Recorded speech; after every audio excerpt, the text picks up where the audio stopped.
Buenos días, amados hermanos. Estamos aquí nuevamente con todos ustedes. Un domingo feliz, caluroso, al menos aquí en Santiago. Hace un calor fuerte como de verano. Así que vamos a disfrutar de la palabra de Dios sin primeramente saludar a nuestros hermanos de nuestra iglesia, palabra de gracia y fe. A cada hermano un saludo caluroso para cada uno de ellos y a toda la hermandad de Santiago, a todas las iglesias, amigos nuestros, hermanos, líderes, pastores, al norte de Chile y al sur. Saludos a Calama, a Villa del Mar, a Quilpué, a muchos pastores amigos, allí en el sur también, Temuco, Puerto Montt, mucha hermandad que nos siguen y nos conocen. Y también, por supuesto, allá en Perú, Lima, muchas iglesias que nos siguen, nos escuchan, pastores, hermanos, Tacna, Hilo, Arequipa, Cajamarca, Trujillo y hasta la selva de Perú, un fraternal saludo le enviamos. Y en Mendoza, sobre todo en Mendoza, también en Buenos Aires, Rosario, Córdoba, líderes, hermanos, pastores, buenos hermanos, buenos líderes, buenísimos pastores, le mandamos un fraternal saludos allá que nos están siguiendo y tenemos mucha amistad con ellos. Así que un fuerte abrazo reciba de parte de todos nosotros. Y vamos a la palabra de Dios sin hacer esperar más, al Evangelio de San Lucas, el capítulo 8. San Lucas, el capítulo 8, en la Reina Valera de 60, desde el verso 22 en adelante, nos dice así. Lucas 8, verso 22, Reina Valera del 60. Aconteció un día que entró en una barca con sus discípulos y le dijo, pasemos al otro lado del lago. Y partieron. Nota que Jesús le dice a sus discípulos, pasemos al otro lado. No le dice intentemos, como muchas veces mucha gente usa esa palabra, intentemos, ojalá, que significa, realmente tiene esa palabra ojalá tiene un origen árabe, que significa si Alá lo quiere. Así que Jesús no le dice intentemos, quizás, de repente, ojalá, no. Pasemos al otro lado. Y partieron. Verso 23. Pero mientras navegaban, él se durmió y se desencadenó una tempestad de viento en el lago, y se anegaban y peligraban. Verso 24. Y vinieron a él y le despertaron, diciendo, Maestro, Maestro, que perecemos. Despertando él, reprendió el viento y a las olas, y cesaron, y se hicieron bonanza. Verso 25. Y les dijo, ¿dónde está vuestra fe? Y atemorizados se maravillaban, y se decían unos a otros, ¿quién es este que aún a los vientos y a las aguas le manda y le obedece? Así que recuerden que las palabras es muy importante. Hemos visto ya en prédicas pasadas que en varias oportunidades Jesús solamente sanaba por la palabra. El centurión, Jesús estaba dispuesto a ir, le dijo, vamos a tu casa para poner las manos sobre tu criado que está agonizando. Y el centurión le dijo, no soy digno de que entres a mi casa y no es necesario, solamente di la palabra. También tenemos la mujer cananea, también, que le dice Jesús, conforme a tu fe te sea hecho. Y también tenemos Bartimeo, tenemos los 11 leprosos, donde Jesús le dice, por ejemplo, a los 11 leprosos le dice, y mostraos a los sacerdotes. En otras palabras, están sanos. Por lo tanto, vayan y hagan lo que la ley manda. Muéstrese al sacerdote. Entonces, tenemos que tener cuidado con lo que hablamos. Jesús es una persona amén, que vimos la otra clase, o hace 2 clases atrás, vimos que Jesús habló a la higuera y lo maldijo. Y Jesús lo creyó, porque aunque él no lo vio, él no se sorprendió al día siguiente cuando pasaron por el mismo sitio y vieron que la higuera se había secado desde las raíces. Jesús no se sorprendió. En cambio, Pedro sí se sorprendió cuando vio que la higuera se había secado en el mundo físico. Porque cuando Jesús lo dijo, lo declaró, no dijo nada, porque no vio nada. Porque estaba caminando por vista. Así que nosotros tenemos que tener mucho cuidado con lo que hablamos, ¿no? Recuerdo lo que Jesús dijo en Marcos 11, cuando Pedro le dice, ¿no? Maestro, mira, la higuera que tú maldijiste se ha secado desde las raíces. ¿Cómo lo hiciste? Enséñanos. Y Jesús comienza diciéndole en el verso 2, Marcos 11, 22, tened fe en Dios, porque de cierto os digo que cualquiera que dijere a este monte, quítate y échate en el mar, y no dudare en su corazón, sino creyere que será hecho lo que dice. Creyere que será hecho ¿qué?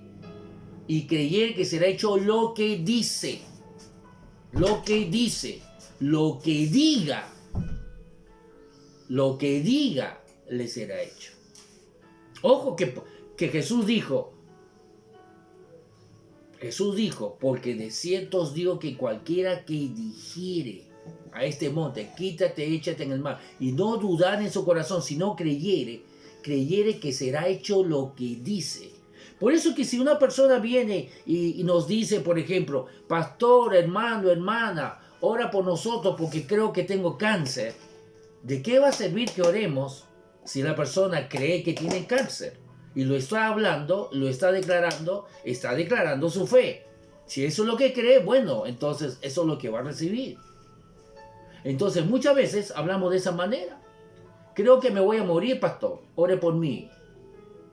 Creo que tengo esto, creo que tengo el otro. Entonces, no vemos a Jesús hablar de esa manera. Todo lo contrario. Vemos que Jesús corrige nuestra manera de hablar. ¿Se acuerdan de Jairo? Lo vimos. Jairo rogó a Jesús que vaya a su casa porque su hija estaba atormentada, agonizando. Y en el camino, cuando ya estaban yendo, sus amigos de Jairo le dijeron, no molestes más. Tu hija acaba de fallecer.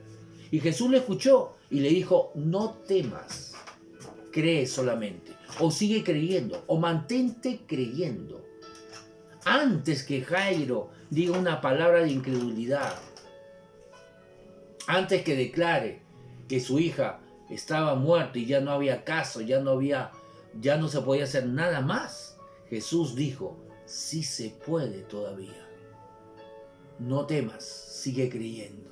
Incluso en las circunstancias donde siempre hemos dicho, bueno, todo es posible en esta vida, pero no la muerte. ¿Cuántas veces escuchó ese dicho? Todo es posible, todo se puede cambiar menos la muerte. Pero Jesús rompió con ese dicho. Cuando le dijo a Jairo, cuando escuchó que sus amigos le dijeron, ya no molestes al maestro, ya no vayan a la casa ya. ¿Para qué? Tu hija ha muerto, ya murió ya agonizó, muy tarde. Pero Jesús le dijo, no temas, sigue creyendo. Entonces hay que tener cuidado con lo que hablamos. Y Jesús, antes de entrar a la barca, le dice, pasemos al otro lado del lago. Él no dijo, hundámonos en el medio. Él no dijo, entremos a la barca y podamos, al menos lleguemos hasta la mitad.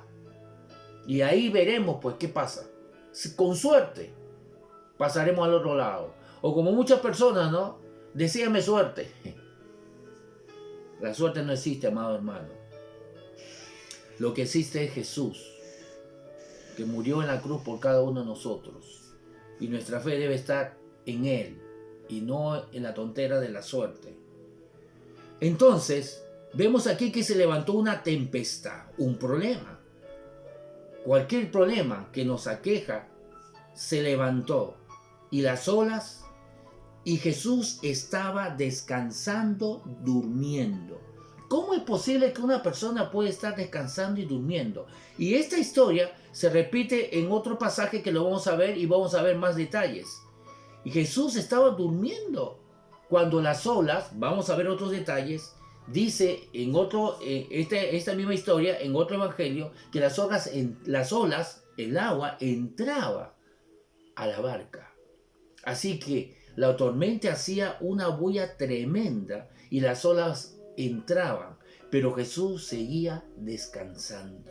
¿Cómo es posible que se pueda descansar en tremenda tormenta? Jesús estaba, en otras palabras, no al costado de la tormenta, no a un lado, está en medio de la tormenta. Y aún así, él podía descansar, podía dormir sin temor, sin miedo a morir. Y Jesús, cuando sus discípulos primeramente lo despiertan, ¿no?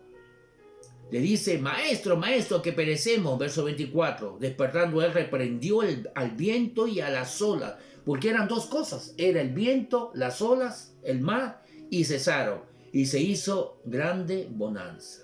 Verso 25, y le dijo, ¿dónde está vuestra fe? Y esa es la pregunta.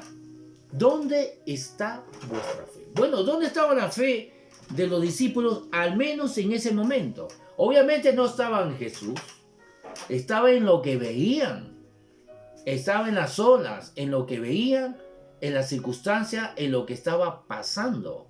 ¿Dónde está vuestra fe? ¿Dónde han colocado su fe?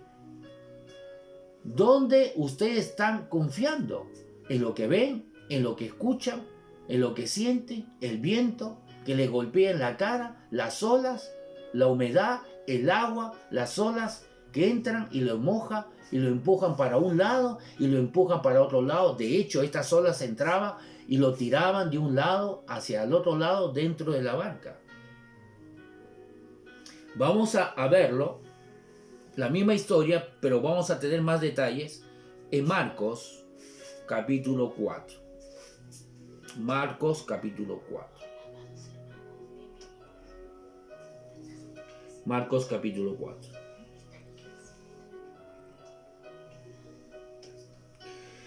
Antes de leer Marcos capítulo 4, en Lucas 8, en la nueva traducción viviente, Lucas 8, el pasaje que acabamos de leer, el verso 25, lo dice de esta manera. Entonces le preguntó, ¿dónde está su fe? ¿O dónde quedó su fe? Como la Reina Valera del 60 lo dice. ¿Dónde está su fe? ¿Dónde quedó su fe? ¿Dónde está? ¿Dónde está tu fe? Tu confianza en lo que ves, en lo que sientes. Sobre todo cuando se desata la tormenta, la tempestad, el problemas, la pandemia, la escasez, el despido. ¿Dónde queda tu fe? Cuando se desata el problema, cuando se desata la enfermedad, cuando se desata la escasez, el despido, ya no hay trabajo. ¿Dónde queda tu fe? ¿Dónde está ubicada tu fe? Marcos capítulo 4, vamos a leer la misma historia en este evangelio sinóptico que se repite con otros detalles. Dice el verso 35, Reina Valera 60, Marcos 4. Aquel día cuando llegó la noche les dijo, pasemos al otro lado. Esa era la declaración de Jesús, esa era la confianza de Jesús en su Dios Padre y esa era su seguridad. Jesús dijo, vamos a pasar al otro lado, no nos vamos a hundir, no importa lo que suceda, no vamos a intentarlo, vamos a pasar al otro lado. Verso 36, y despidiendo a la multitud le tomaron como estaba en la barca, y había también con él otras barcas. Verso 37. Pero se levantó una gran tempestad de viento y echaba las olas en la barca, de tal manera que ya se anegaba. Verso 38. Y él estaba en la popa, durmiendo sobre un cabezal. Y él estaba en la popa, o sea, no estaba en el sótano de la barca. De repente ni había sótano, puede ser que había, pero no estaba ahí, estaba estaba arriba, en la popa.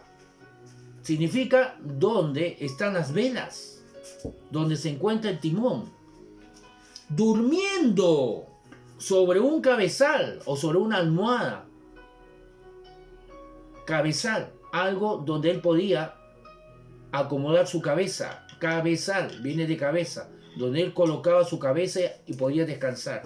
Estaba durmiendo y le tuvieron que despertar. Le tuvieron que despertar.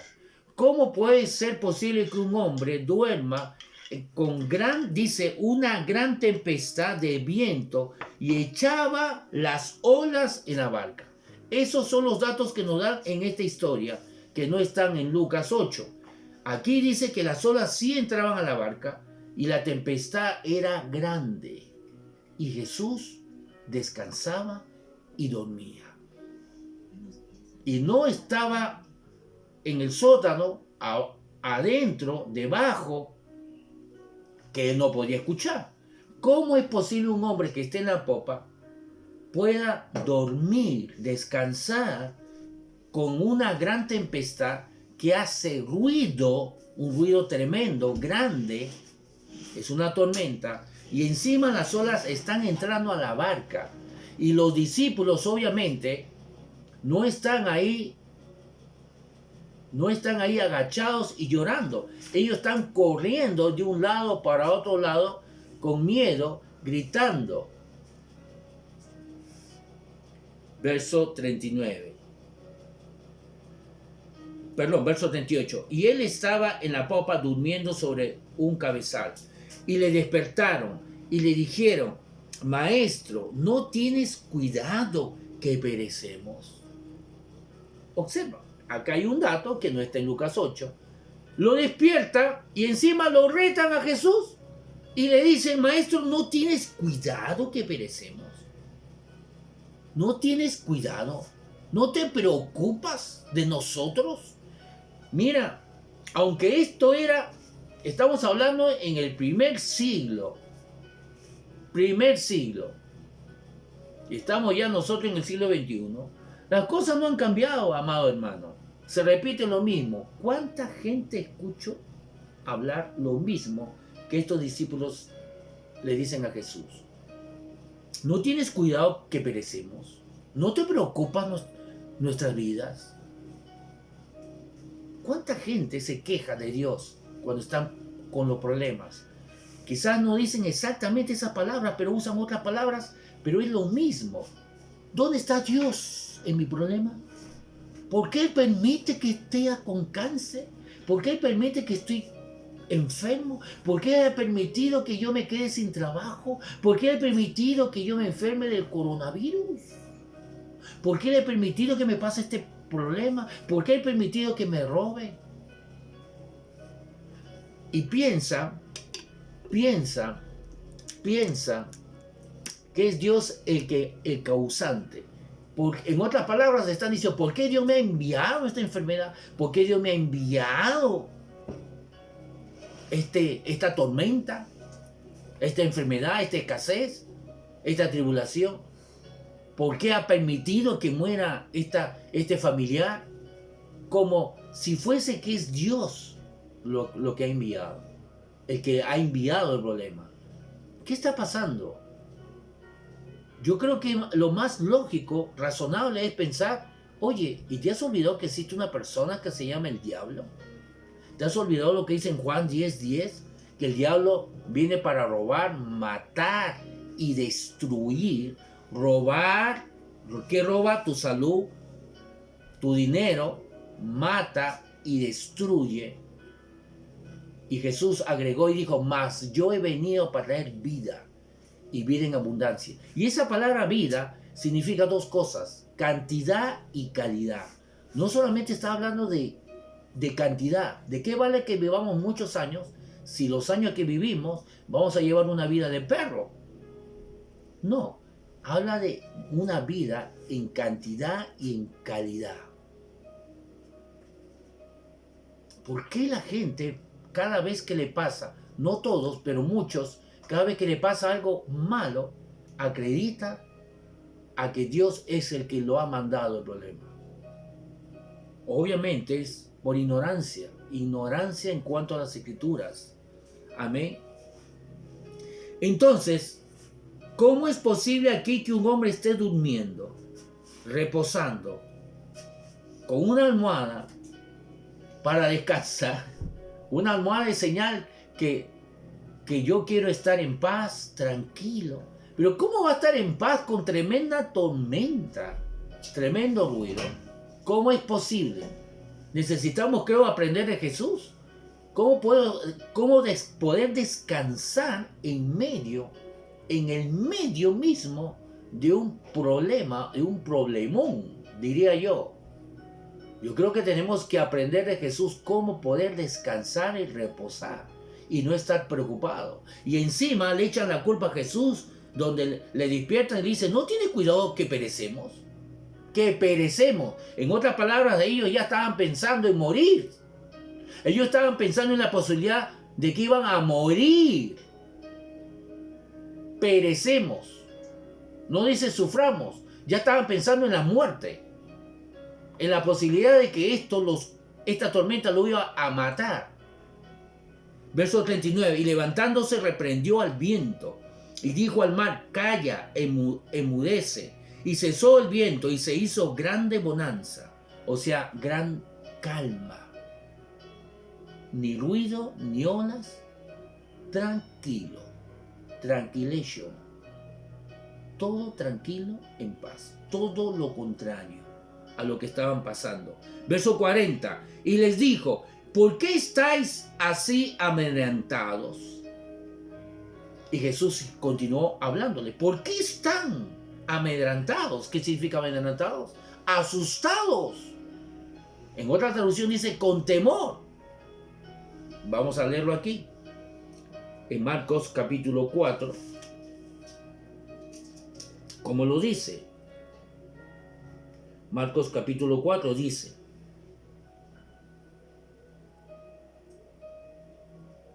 Marcos capítulo 4, el verso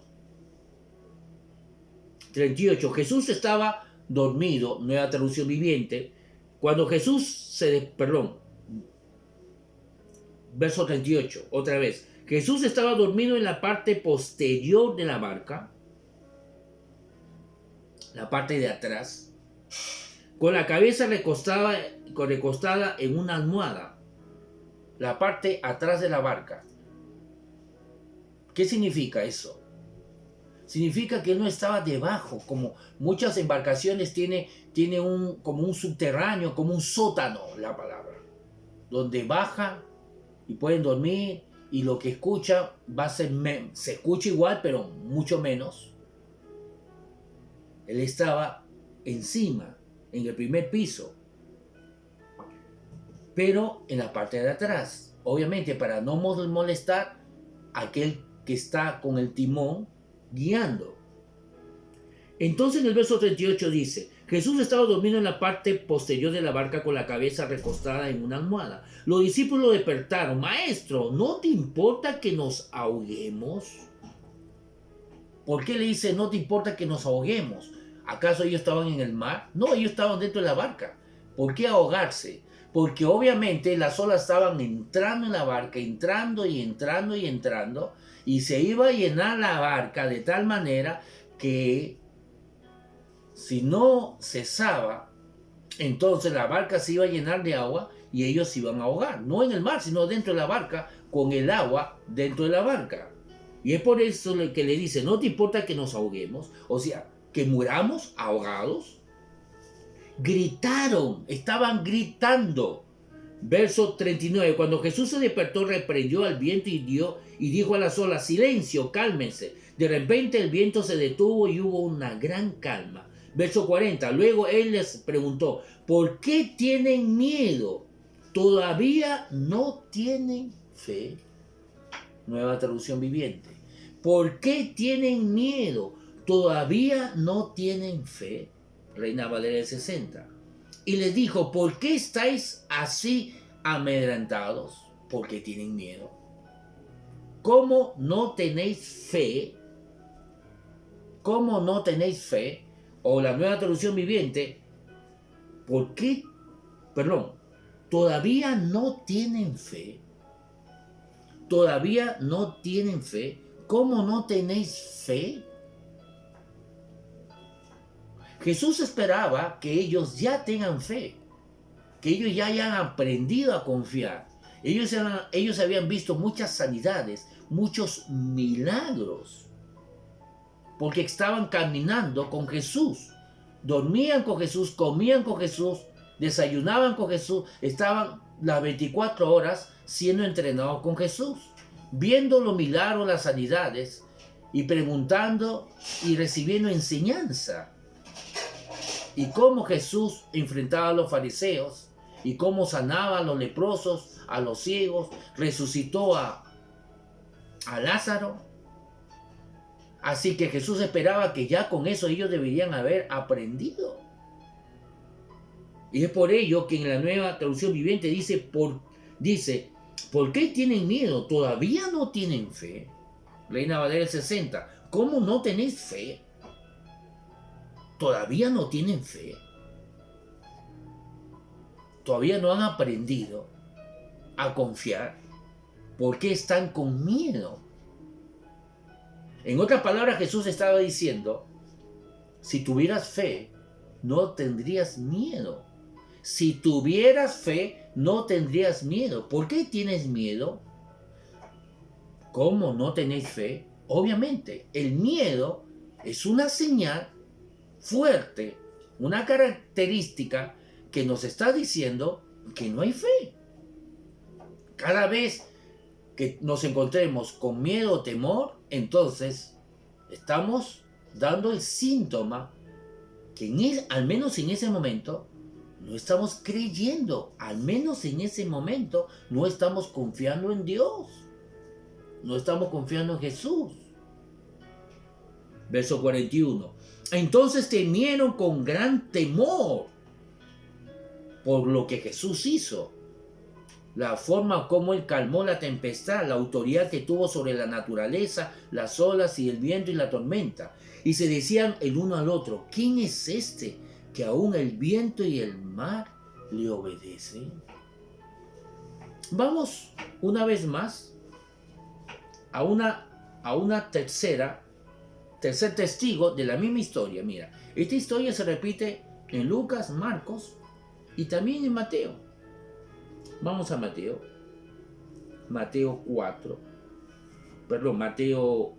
8. Mateo 8, el verso 23.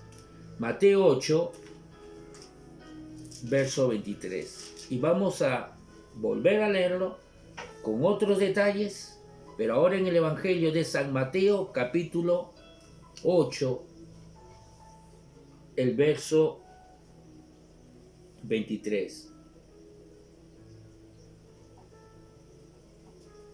Dice, y entrando él en la barca, sus discípulos le siguieron, y he aquí que se levantó en el mar una tempestad tan grande. Se dan cuenta que enfatizan mucho que no era cualquier tormenta, no era cualquier tempestad.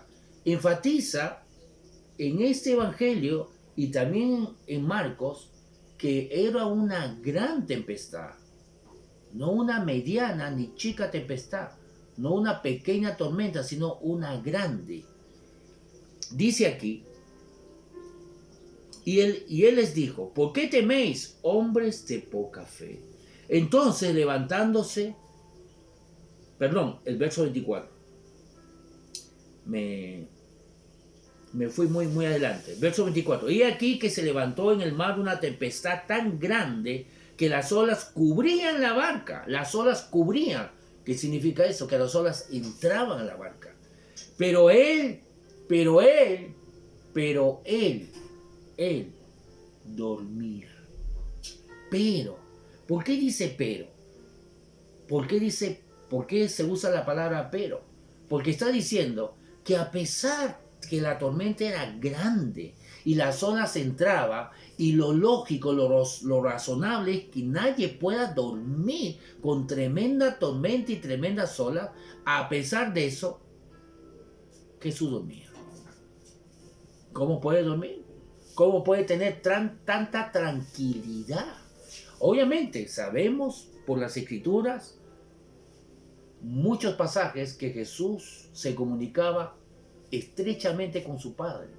Él decía, yo no digo nada ni hago nada si no lo veo hacer a mi Padre. Él dijo, todo lo que yo hablo no hablo por mi propia cuenta.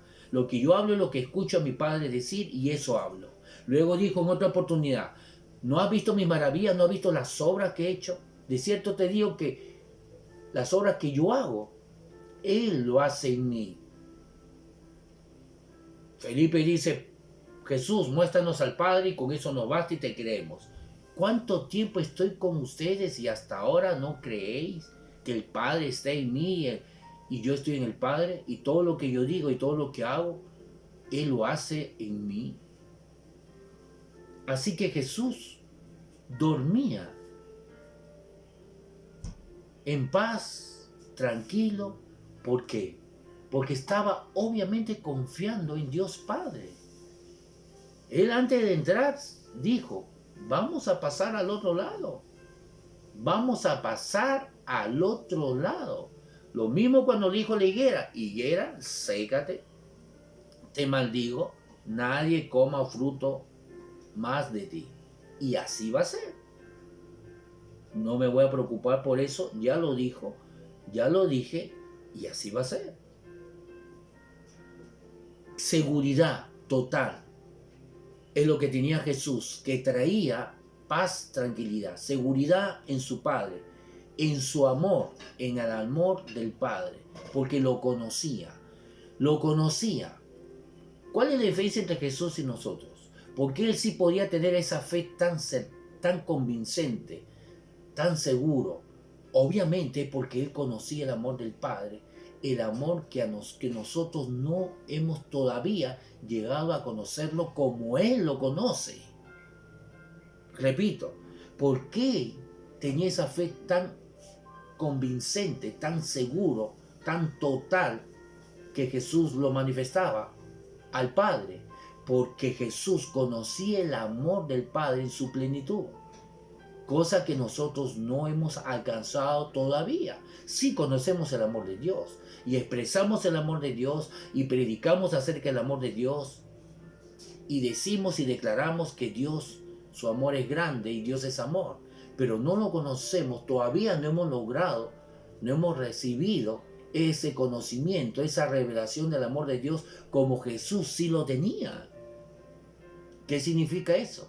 Significa que debemos conocerlo más a Él.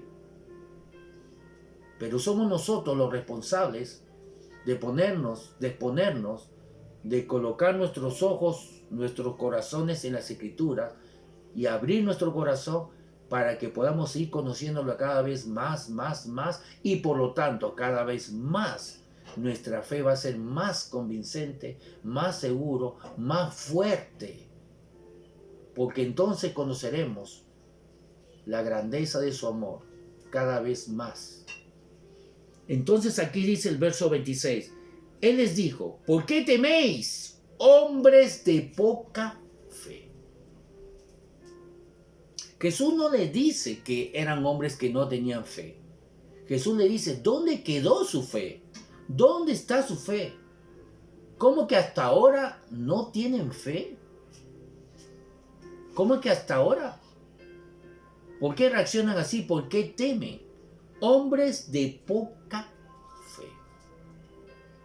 ¿Por qué poca fe? Porque ellos demostraron que sí tenían fe, pero bajo esta circunstancia, en medio de una tormenta, algo ya más grande,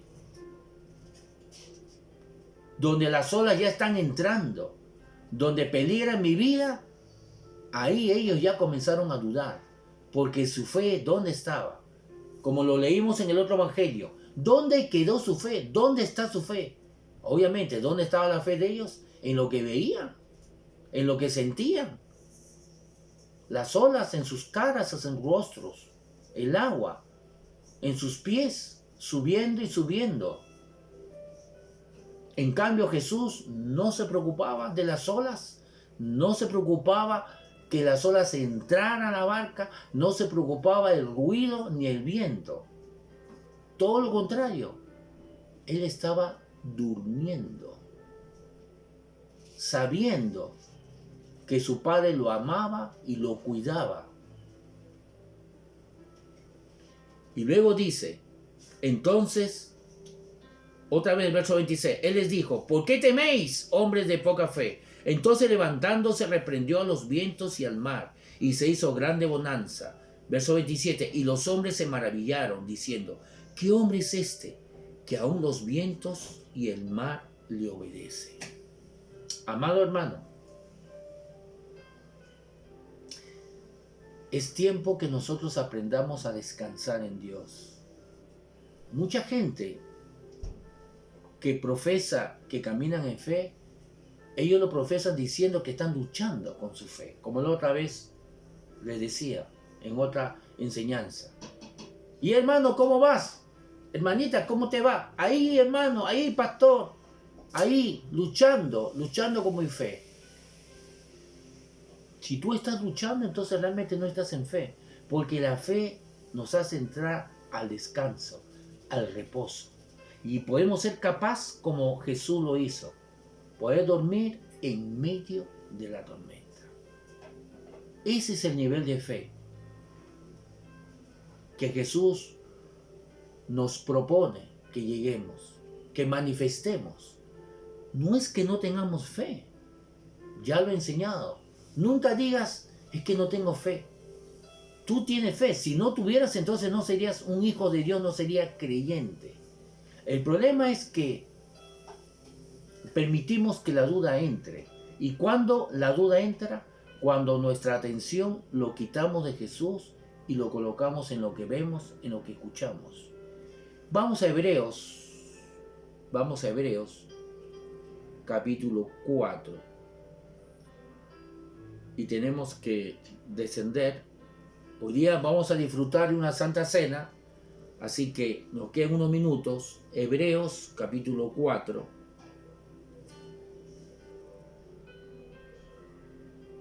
Vamos a leerlo en la Reina Valera primeramente.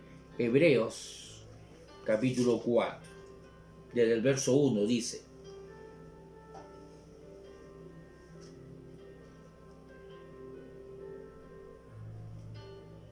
temamos pues no sea que permaneciendo aún la promesa de entrar en su reposo, alguno de vosotros parezca no haberlo alcanzado.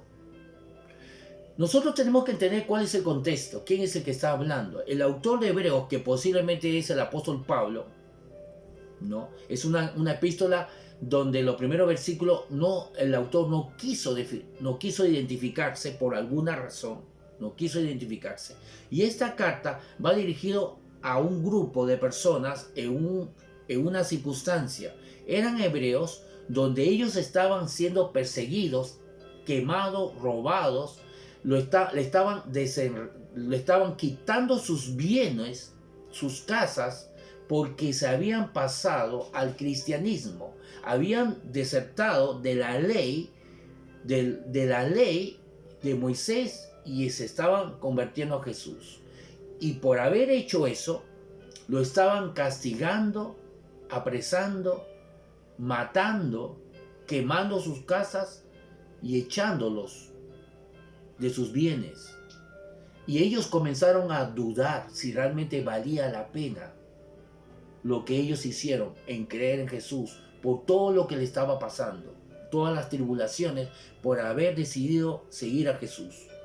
Entonces, en ese contexto, les dice, temamos pues no sea que permaneciendo aún la promesa de entrar en su reposo. Ellos tenían que entrar en su reposo. ¿Cómo entran? Cuando dejamos la ley, cuando dejamos de confiar en la ley y comenzamos a confiar en Jesús, entonces entramos en el reposo. Alguno de vosotros parezca no haberlo alcanzado. Verso 2. porque muchos estaban dudando, querían regresar por las cosas malas que le estaban sucediendo. Verso 2, porque también a nosotros se nos ha anunciado la buena nueva como a ellos, pero no les aprovechó el oír la palabra por no ir acompañada de fe en los que la oyeron.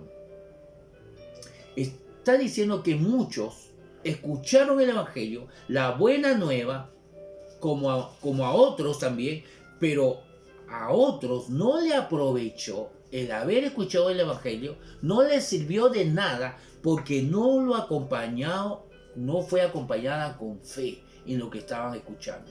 Podemos escuchar la palabra de Dios, pero debemos creerla. No es solamente por el oír. Hay que creerla. Hay que colocar fe. Los fariseos también escucharon a Jesús, pero no creyeron. Entonces dice, pero no les aprovechó el oír la palabra por no ir acompañada de fe en los que la oyeron. Verso 3. ¿Por qué les dice eso? Porque muchos estaban desertando. Muchos comenzaron a dudar. Y la duda es ladrona de la fe. Y ellos, ¿cómo expresaban, cómo manifestaban que estaban dudando? Porque querían regresar a la ley para evitar el sufrimiento que estaban pasando, que estaban recibiendo.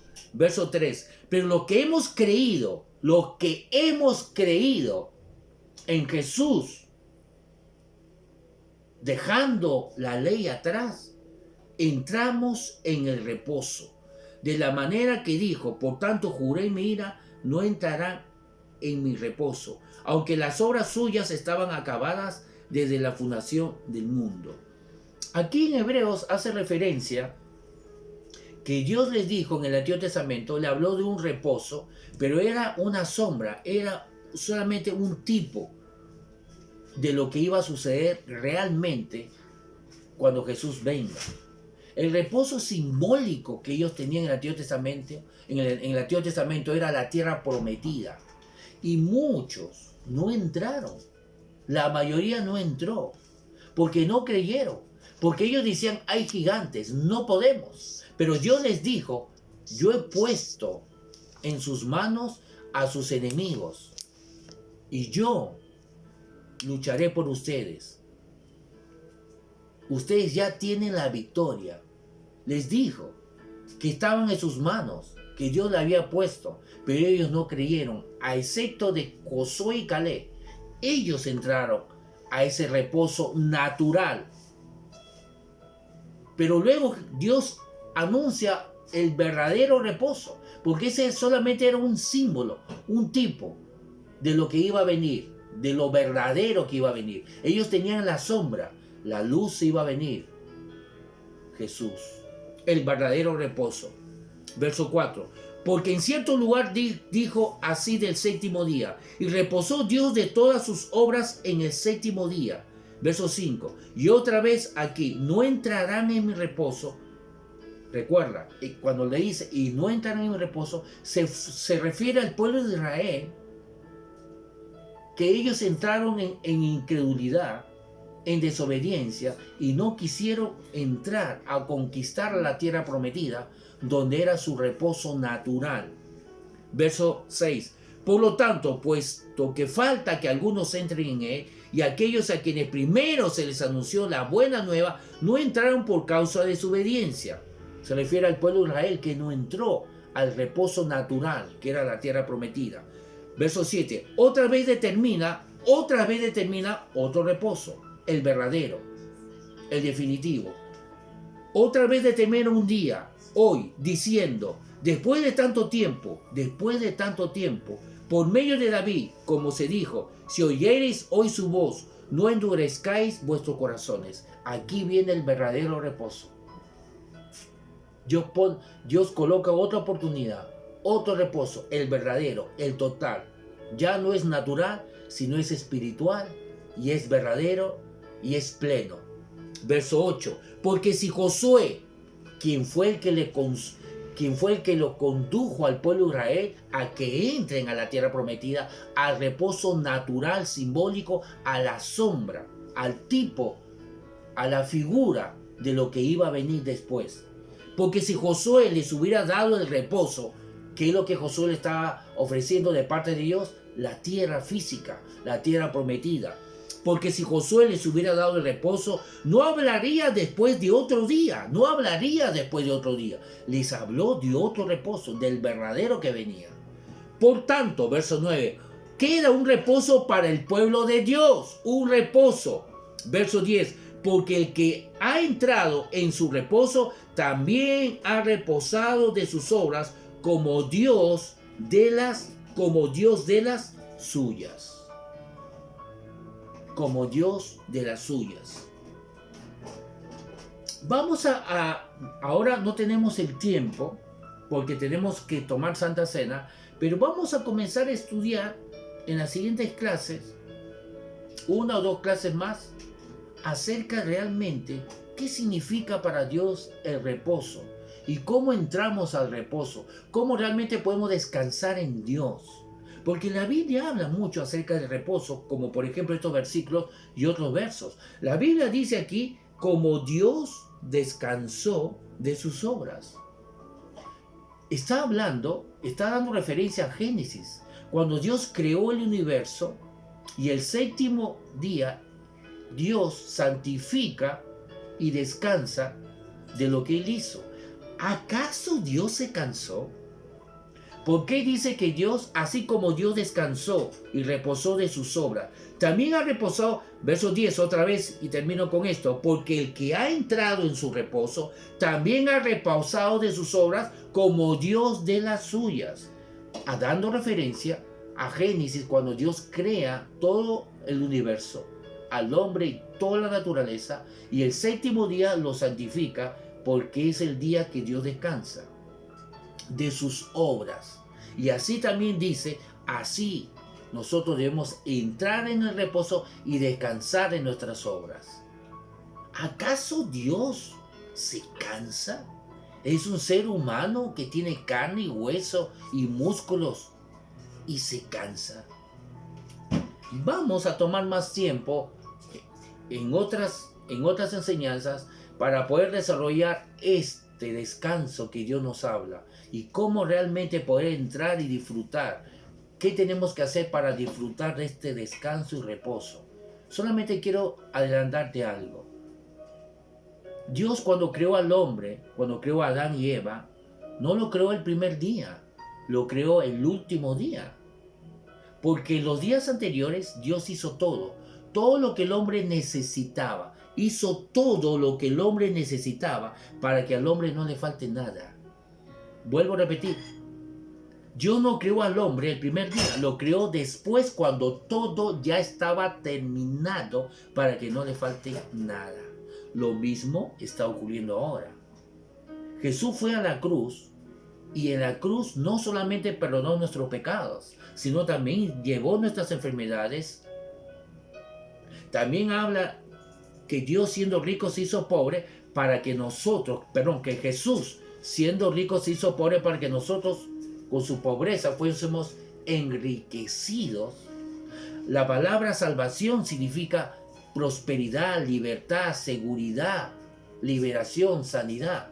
Y todo eso lo hizo Jesús para que podamos entrar en el reposo, como Adán y Eva, cuando fueron creados, ni fueron puestos en la tierra, ya estaba todo terminado, estaba todo hecho.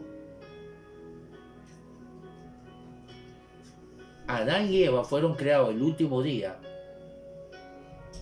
horas antes del séptimo día, para que Él entre al reposo, porque todo Dios lo hizo perfecto. Y luego entonces hizo al hombre, hizo a Adán y Eva para que descansara en Dios.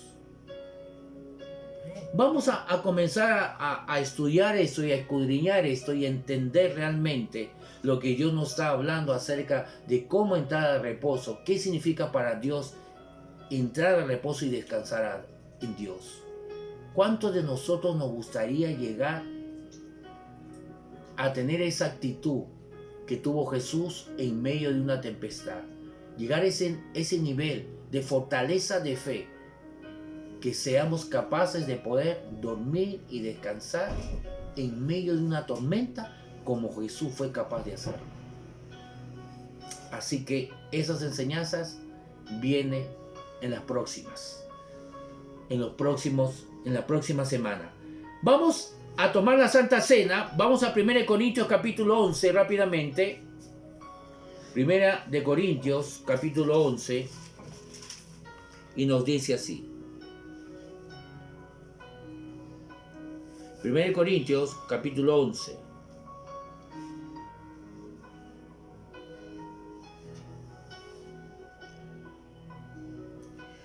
El verso 23 en adelante nos dice: porque yo recibí del Señor lo que también os he enseñado, que el Señor Jesús, la noche que fue entregado, tomó pan. Así que vamos a recibir el pan, gracias, ahí en tu casa, en tu hogar, calientito, en tu hogar cómodo, con tu familia, recibe el pan. Dice aquí, y habiendo dado gracias, lo partió y dijo.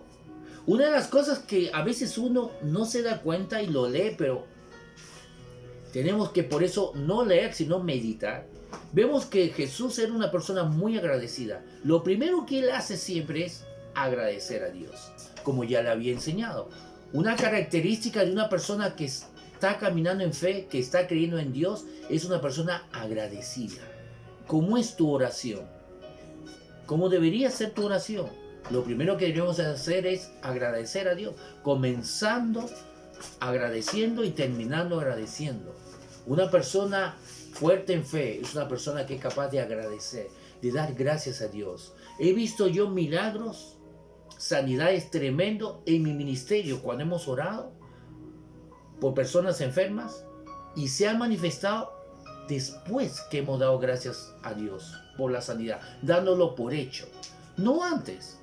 Hemos orado y no se ha manifestado, pero cuando nos hemos puesto en la actitud, ahora vamos a dar gracias, vamos a agradecer a Dios por el milagro, cuando naturalmente no ha sucedido nada, y cuando hemos alzado nuestros brazos, nuestras voces agradeciendo a Dios y partiendo el pan y diciendo: gracias, Señor, por la sanidad, porque tu cuerpo fue partido para que mi cuerpo no sea partido. Tu cuerpo fue partido para que mi cuerpo no sea partido. Una corona de espinas fue sobre tu cabeza y comenzaste a sangrar para que yo no tenga heridas. Y por tus llagas fuimos curados. Para que así, colocando nuestra fe en Jesús, podamos ser justificados, podamos ser hechos hijos de Dios. Hemos pasado de muerte a vida, hemos nacido de nuevo y hemos recibido una vida eterna, una vida en cantidad y en calidad. Pero también se nos da un ministerio, porque Dios nos ama y el amor confía en la persona. Se nos ha dado una responsabilidad mientras estemos aquí en la tierra, que es de predicar el evangelio. Así que ahí en tu hogar, en tu casa, comparte el pan con otra persona, tomando conciencia y explicándole a tus seres queridos, a tu familia, a las personas que están alrededor tuya, diciéndole que no solamente Jesús nos dio vida eterna, sino también dentro de su gracia, porque no es una carga, sino es gracia. Parte de su gracia es darnos un ministerio, porque nos hace partícipe de lo que Él quiere hacer en esta tierra. ¿Qué cosa quiere hacer? Salvar almas. Entonces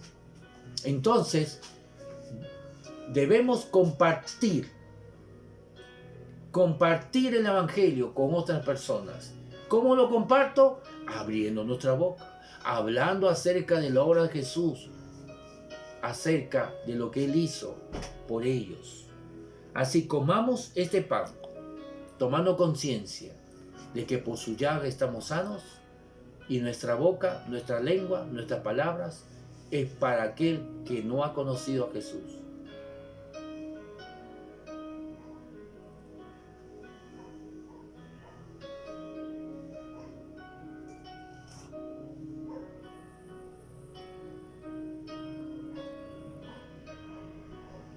Verso 25.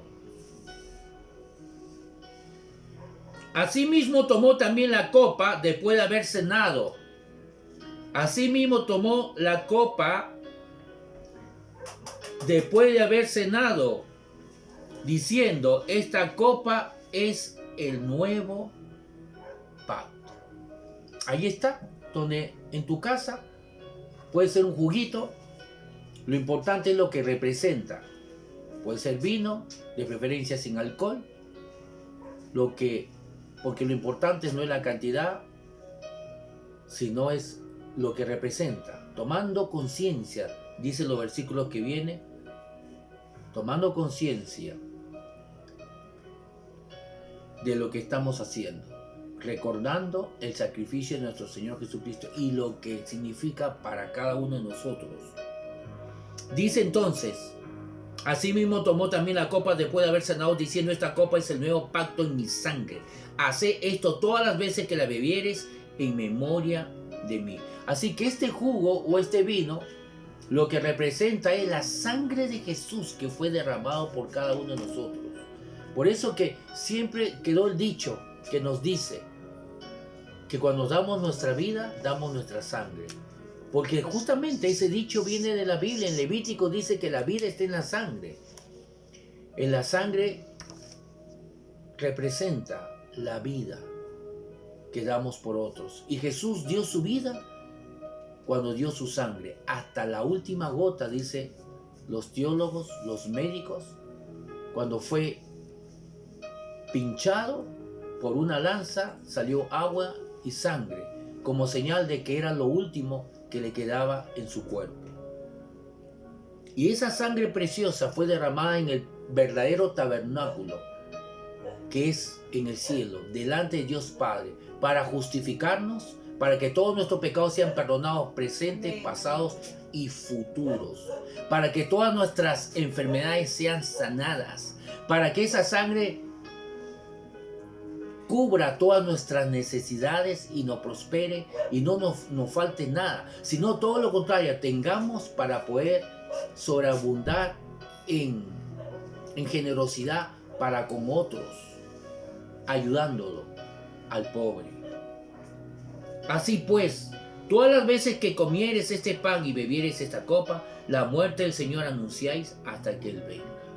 Y no olvidarnos que mientras estemos aquí en la tierra, el sacrificio de Jesús significa que está todavía latente para que otros, no tú, porque nosotros ya lo hemos recibido, pero hay otros que necesitan también comer ese pan y beber ese vino, comer el sacrificio de Jesús, recibirlo. Pero ¿cómo lo van a recibir si no lo compartes con otro? La única manera que ellos lo puedan recibir es que ellos oigan del Evangelio. Pero ¿cómo van a oír si no abrimos nuestra boca? Dicen Romanos. Es por eso que es muy importante abrir nuestra boca. Pastores, que no puedo salir. No necesitas salir. ¿Tienes celular? ¿Tienes WhatsApp? ¿Tienes Facebook? ¿Tienes redes sociales? Puedes compartir a toda persona a través de los medios sociales acerca del amor de Dios, del sacrificio de Jesús, para que ellos puedan conocerlo y recibir a esa persona maravillosa que murió por ellos y quiere continuar amándolos, pero de una forma personal, estrecha, para que ellos ahora estén en Cristo y ya no estén separados de Cristo, sino en Él, como nosotros lo estamos. Así que, amado hermano, recibamos este vino o este jugo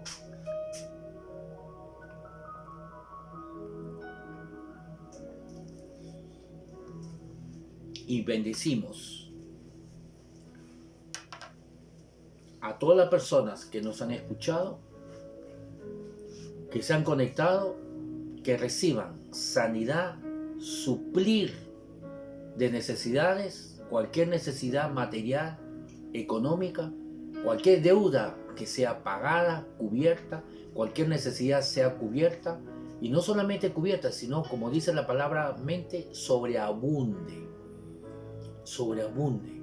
La palabra de Dios nos dice que su gracia sobreabunde, significa que mucho más de lo que necesitamos. ¿Y para qué más? La razón que la Biblia nos dice es para que podamos bendecir a otros que lo necesitan. Así que, amados hermanos, muchas gracias por su atención. Justamente estamos en la hora. Le dejo un fuerte abrazo a cada uno de ustedes. Y ahí disfruten de esta Santa Cena todavía y reciban. Recuerden, la Santa Cena representa el sacrificio de Jesús. Por lo tanto, representa la sanidad en nuestros cuerpos, representa la prosperidad, la liberación, la seguridad, la protección. Todo lo que tú y yo necesitamos está en la cruz y ya ha sido hecho. La fe es para tomar, no para que Dios haga algo, sino para tomar lo que Él ya ha hecho por cada uno de nosotros. Como Dios hizo toda la tierra, lo hizo para Adán y Eva, y después hizo a Adán y Eva para que así no le faltara nada. Así que vamos a hablar, no te pierdas las siguientes clases. Vamos a hablar acerca del verdadero reposo y cómo disfrutar del reposo verdadero que en Cristo Jesús lo tenemos ya. Bendiciones.